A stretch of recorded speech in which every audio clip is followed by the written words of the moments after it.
tá? Então, essa foi a besta, fase 1, ok? Importante a gente entender bem. Então, elas vão pisar a cidade santa por 42 meses. Isso aí já aconteceu, né? Como acabei de explicar, verso 3.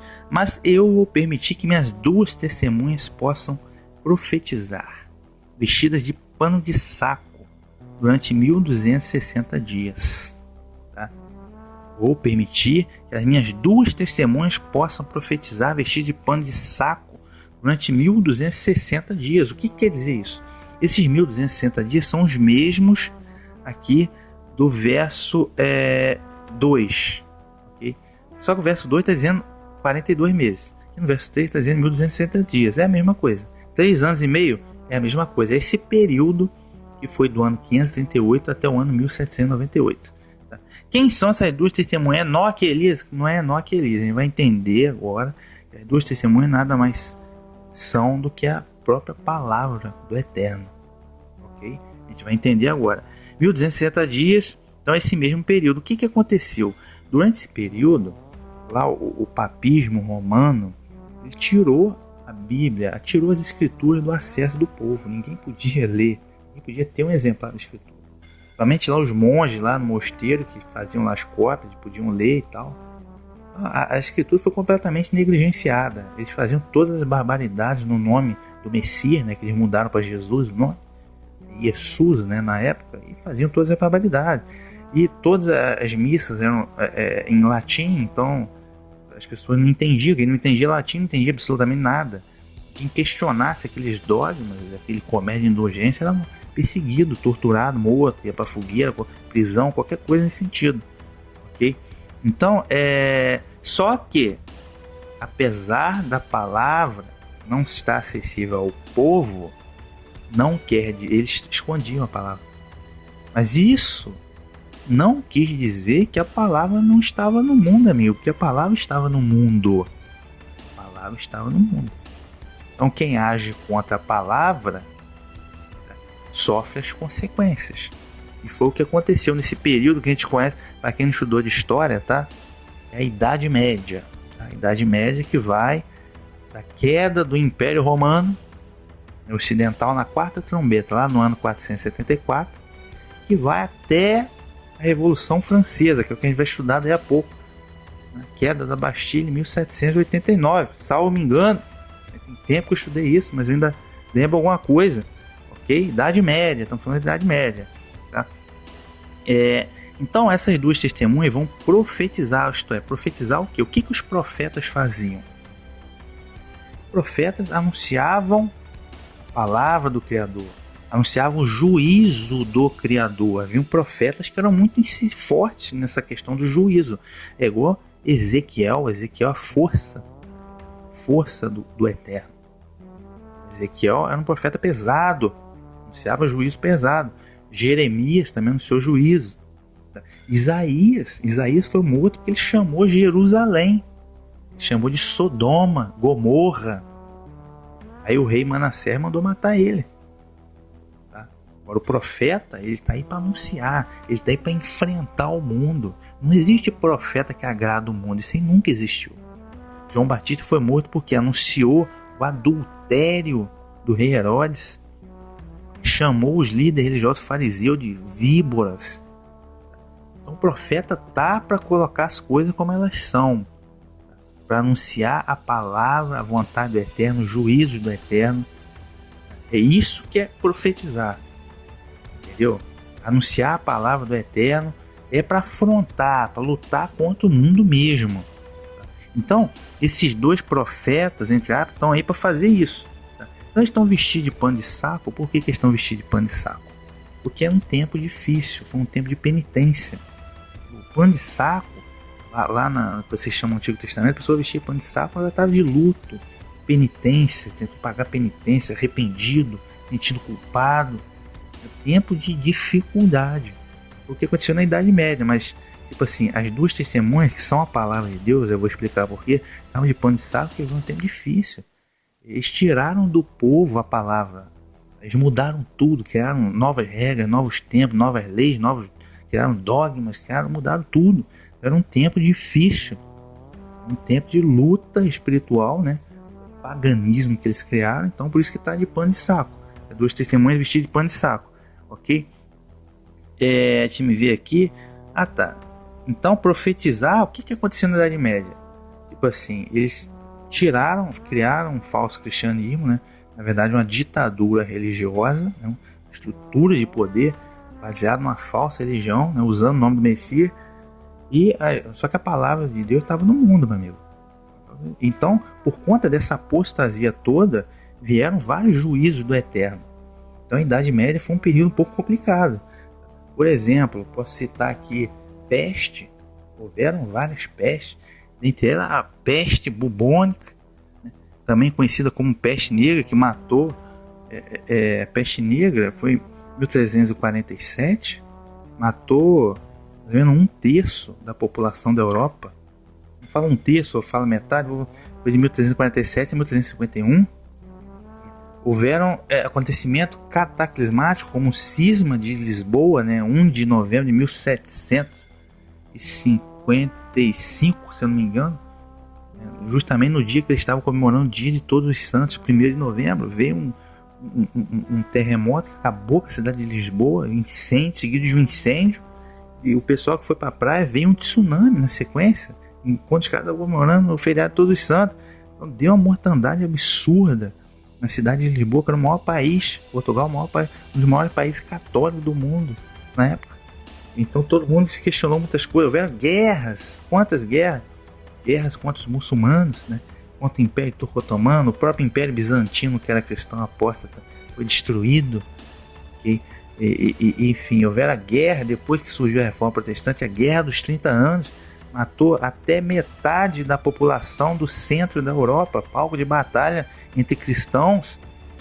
Então esse período aí, meu amigo, foi um período complicado, entendeu? Então, ou seja, mas isso tudo, por que aconteceu isso tudo? Espada, fome, espada, fome, peste. Por que aconteceu isso nesse período? Porque eles estavam pisoteando a verdadeira adoração. Eles estavam afrontando a escritura bíblica. Foi por isso que aconteceu isso tudo, tá? Então por isso que a palavra está profetizando, o profeta anuncia o juízo. Se você não cumprir a palavra, vem o juízo. Okay? Então foi um período complicado, esse período de 1260 anos aí na Idade Média, ok? Verso 4, perdão. Essas 2 testemunhas são as 2 oliveiras, né? Mas antes eu acho que eu vou voltar no verso 2. Tá? No verso 2, que diz assim, que o período de 1260 anos, né? E vão pisar na cidade santa. Eu lembrei aqui, Daniel capítulo 23, verso 25, que fala do terrível monstro. Eu falei do papismo medieval agora. Eu lembrei de Daniel capítulo 7, o terrível monstro, né? Isso foi a 4ª besta que o profeta Daniel viu surgir do mar, isto é, surgir das nações, né? Que esse monstro tinha 10 chifres, né? 10 chifres que foram o quê? Na época foram 10 nações bárbaras, né, que destruíram e emergiram em destaque, né, no Império Romano. E depois 3 desses chifres caíram, que foram justamente as 3 tribos arianas, né, foram destruídas. E o outro chifre surgiu, né, o outro chifre, pequeno chifre, foi justamente o que? O papismo, o movimento papal, né, o papismo emergiu como líder desse sistema todo, tá? Então isso aí que está sempre conjugado, isso aí que eu chamo de besta fase 1, tá? A besta fase 1, tá? A fase 2 vai começar, acreditamos que vai ser daqui a pouco tempo. Verso 4, essas 2 testemunhas são as 2 oliveiras e os 2 candelabros que estão diante do Senhor da terra. Elas são as 2 oliveiras e os 2 candelabros. Eu lembro aqui, quando eu vejo isso, eu lembro de Zacarias capítulo 4, que é de onde veio essa linguagem aqui. Para que serve o candelabro? O candelabro serve para você pôr aí a vela, né, para poder iluminar, né, para poder gerar luz, né? Então, candelabro, luz, irradia luz, tá? E as 2 oliveiras, a oliveira, ela produz o azeite. Então, antigamente, desde a época de Moisés, quando ele mandou lá no livro do Êxodo confeccionar lá o candelabro, né, para estar diante da mesa lá junto com o incenso, né, o candelabro devia ter as velas dele, devia estar acesa, ardendo, né, ardendo em fogo, né, dando a luz continuamente. E para fazer o candelabro arder, gerar a luz, eram utilizado azeite que vem da oliveira. Então percebo que 2 oliveiras e 2 candelabros significa isso, da oliveira vem o azeite, que é utilizado para queimar no candelabro para gerar luz. Que luz é essa? Que luz é essa? Essa luz é a palavra do Altíssimo, ok? É a palavra do Altíssimo, luz, né? Luz, na verdade, é isso que significa, a palavra do Altíssimo, que estão diante, no caso aqui 2 testemunhas com 2 candelabros seriam 4, né? 2 mais 2 seriam 4, né? Mas aqui essas 2 testemunhas são as 2 oliveiras e são também os 2 candelabros, ok? Que estão diante do Senhor toda a terra. Então vou dar uma olhadinha lá em Zacarias capítulo 4. No Zacarias capítulo 4, lembrando que todo o livro do Apocalipse traz essa linguagem aqui dos profetas, ok? Zacarias capítulo 4 foi a 15ª visão que ele teve, né? Dos cristal de ouro, né? Verso 2, ele teve a visão, eis um castiçal de ouro e um vaso de azeite, né?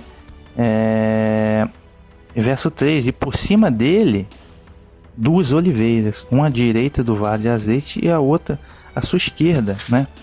Mais lá para frente ele perguntou o que são aqueles 2 raminhos de oliveira que estão, verso 12, que estão junto aos 2 tubos de ouro e verte assim de ouro. Ele me respondeu dizendo, não sabe o que é isso? E eu disse, não sei, Senhor meu. Então ele me disse, esses são os 2 filhos do óleo que estão diante do Senhor de toda a terra. Verso 14. Os 2 filhos do óleo, os 2, acredita-se que seriam os 2 ungidos. E muita gente diz que seriam os 2 ungidos. No caso era o tempo de reconstruir o templo, né? Os 2 ungidos seriam o que? O líder político, Zorobabel, da tribo de Judá, e o líder religioso seria Josué, o sacerdote. Mas isso também acaba sendo muito raso, né? Então, mas essa linguagem vem aqui, tá? Os 2 filhos do óleo estão diante do Senhor de toda a terra, né? Vem de Zacarias capítulo 14. Então, vamos só para retomar essa coisa que eu disse, que a palavra de Deus é como luz e lâmpada. Vamos lá no Salmo 119. Salmo 119, no verso 5, diz assim, ó, na verdade é Salmo 119, verso 105, diz assim, lâmpada para os meus pés é a tua palavra e luz para o meu caminho. Lâmpada para os meus pés é a tua palavra e luz para o meu caminho. No caso aqui, a palavra se refere à Torá, lâmpada e luz, tá? Que é isso que é o significado que está aqui dos 2 candelabros e do azeite que vem das oliveiras para fazer o candelabro arder. No Êxodo, capítulo 25, verso 6, diz assim, ó, azeite para a luz, especiarias para o óleo da unção, né? Azeite para a luz, verso 6. Verso 31, diz assim, ó, também fala de castiçal de ouro puro, de ouro batido, né? O castiçal que ele mandou fazer. E no verso 37 diz assim, ó, também ele fará 7 lâmpadas, as quais acenderão para lumiar defronte dele. Então azeite era para o castiçal, para as lâmpadas lumiarem. Capítulo 27 do Êxodo, ainda no Êxodo, verso 20, diz assim, o azeite puro, tu, pois, ordenarás aos filhos de Israel e traga um azeite puro de oliveira batido para o candeeiro para fazer arder as lâmpadas continuamente. Então é por isso que tem a relação das oliveiras em relação as oliveiras em relação aos candelabros, aqui luz, que é a palavra. Então você está começando a entender por que as 2 testemunhas são a palavra de Deus. Na verdade, de acordo com a lei de Deus, é necessário 2 testemunhas.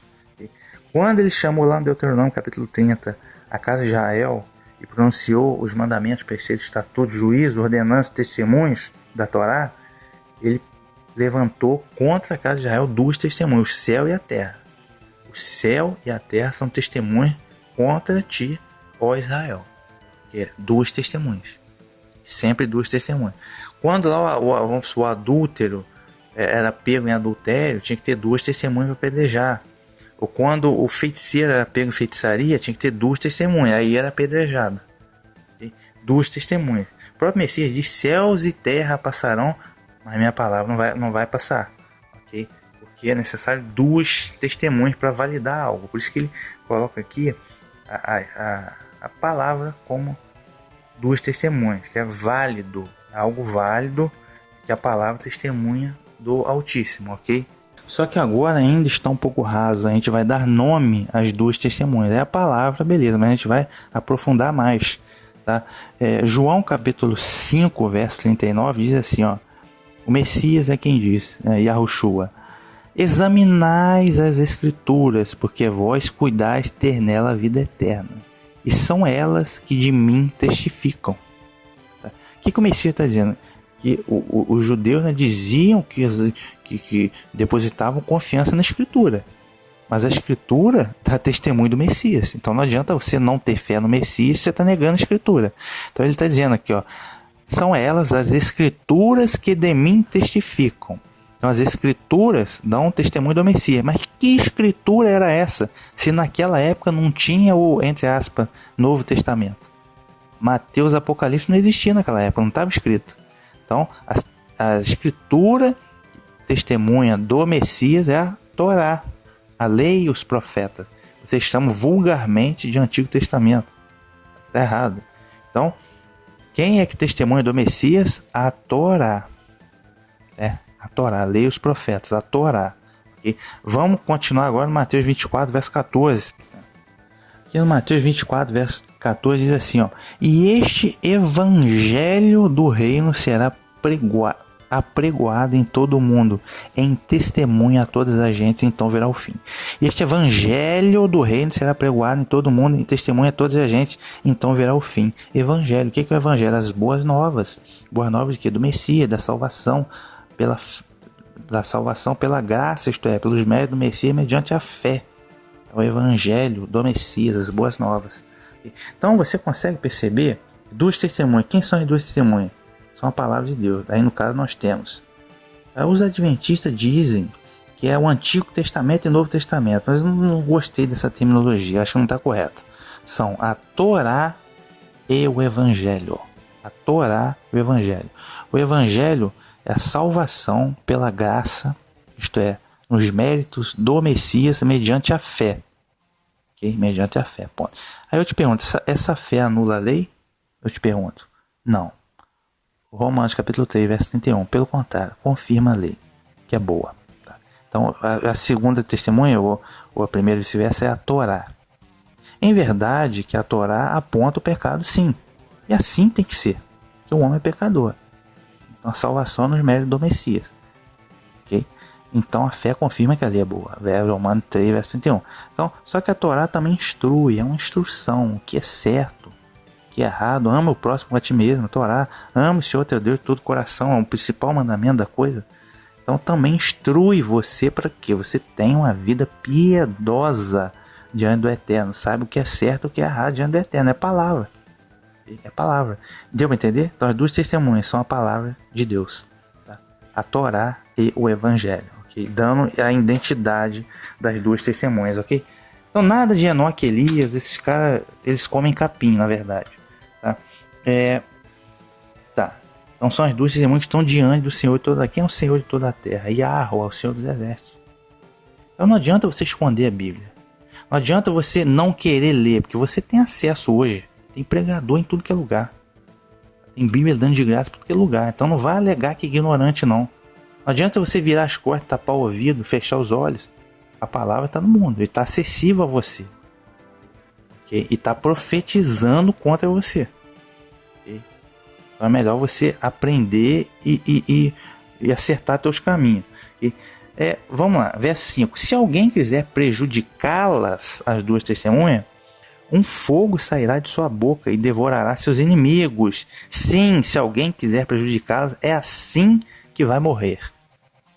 Então a história nos mostra que quem afrontou a palavra de Deus não acabou muito bem. A gente vai ver daí a pouco a Revolução Francesa.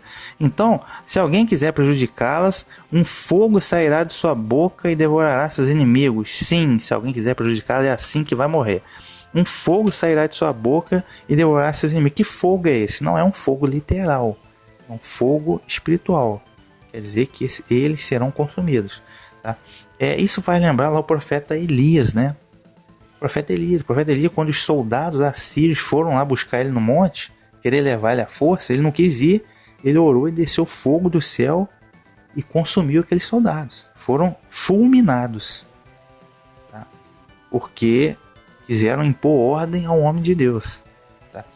Depois eles voltaram, outro soldado, pianinho, né? Pianinho com muita educação, pedindo por favor o profeta. O mesmo profeta Elias combateu os falsos profetas de Baal e Azerá lá no Monte Carmelo. E como ele venceu a batalha, ele orou e desceu fogo do céu e consumiu o holocausto que ele havia colocado no altar. Ele venceu a batalha contra os profetas de Baal e Azerá.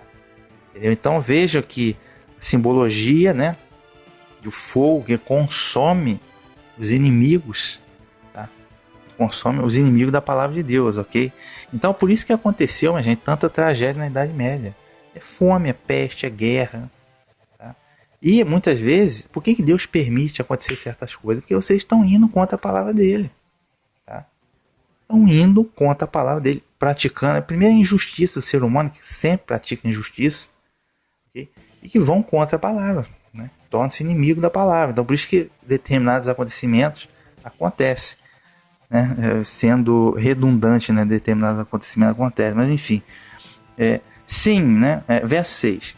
Elas, as duas testemunhas, têm poder de fechar o céu, para que não caia nenhuma chuva enquanto durar a missão profética. Repetindo aqui, ó. Elas têm poder de fechar o céu para que não caia nenhuma chuva enquanto durar a missão profética. Aí mais uma vez a gente lembra o profeta Elias, lá no livro de Reis, né? O que o profeta Elias, durante o tempo o profeta Elias conjurou ali: não vai cair um pingo d'água enquanto eu não disser. Então muita gente diz que Baal que trazia chuva, Baal que era o Deus que fazia da natureza, que fazia trazer chuva. O profeta Elias conjurou, todo mundo estava corrompido, achava que Baal era o Deus de Israel, na idolatria, e não caiu uma gota d'água durante 3 anos e meio. Até 3 anos e meio não caiu uma gota d'água. Tá? Sendo que isso foi Elias que falou, mas tipo assim, Elias tem poder para fazer chover fogo do céu. Elias tinha poder para que não caísse chuva alguma. O poder era de Elias, de um homem? Não. O poder não era de Elias. Elias era só um servo.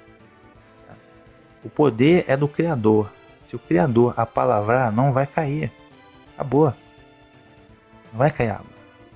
Se o Criador, quem mandou fogo do céu foi o Criador. Elias não tem poder. Elias pode pedir. Entendeu? Ou anunciar qual é a vontade do Criador, mas Elias não tem poder nenhum. Tá? Poder é do Criador e da palavra, ok? Então esse poder aqui é o poder da palavra de Deus. Continuando aqui, elas têm também o poder de transformar água em sangue. Aí quem foi que transformou a água em sangue? Foi lá no caso Moisés, né? A praga do Egito, acho que foi a primeira, né? E quantas vezes elas quiserem, podem ferir a terra com todo o tipo de praga.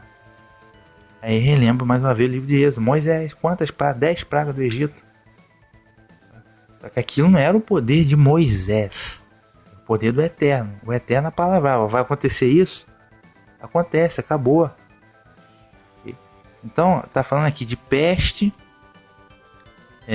sinais aqui, peste, todo tipo de praga. De modo que isso acontece, tá? Um exemplo bem notável foi o que aconteceu com o Império Bizantino. O Império Bizantino era um império cristão, tá? Mas estava na idolatria, estava nos falsos dogmas, estava negando a palavra. Tá?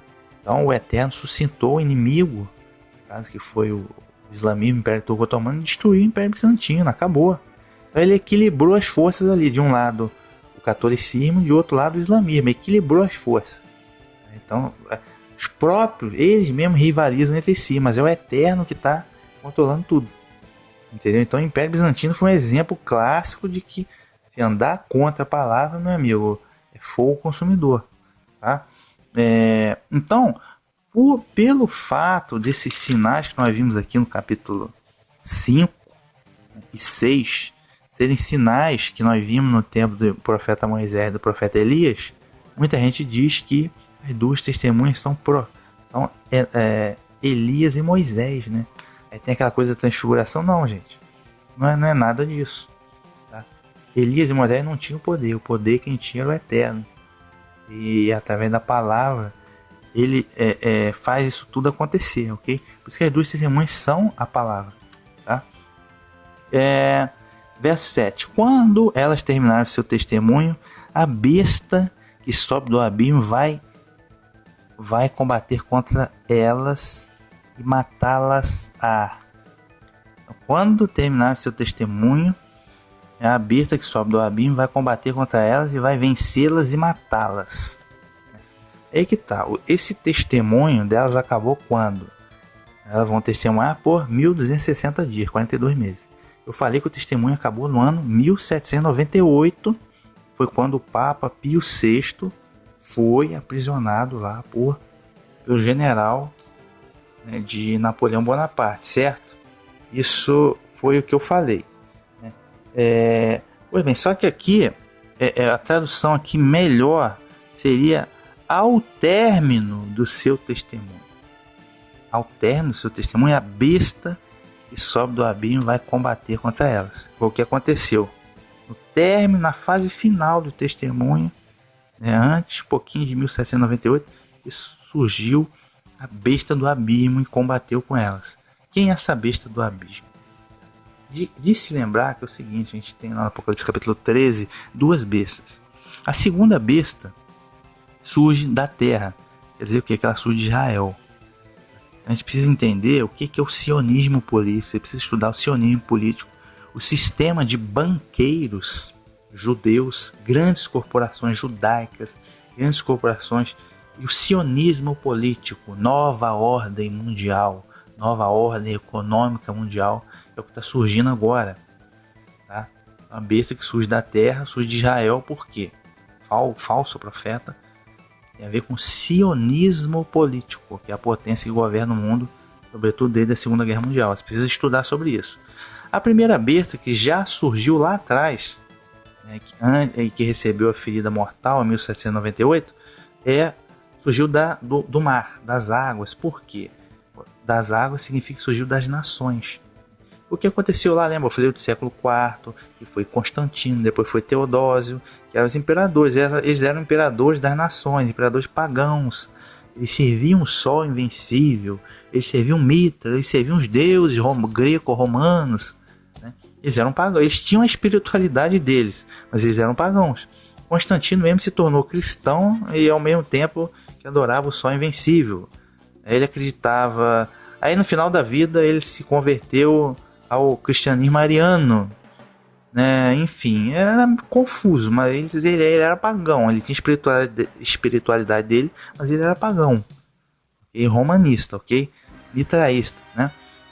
Pois bem, por isso que a besta que surge dessas nações, de toda uma articulação entre as nações, do paganismo, várias religiões, vários povos, etc.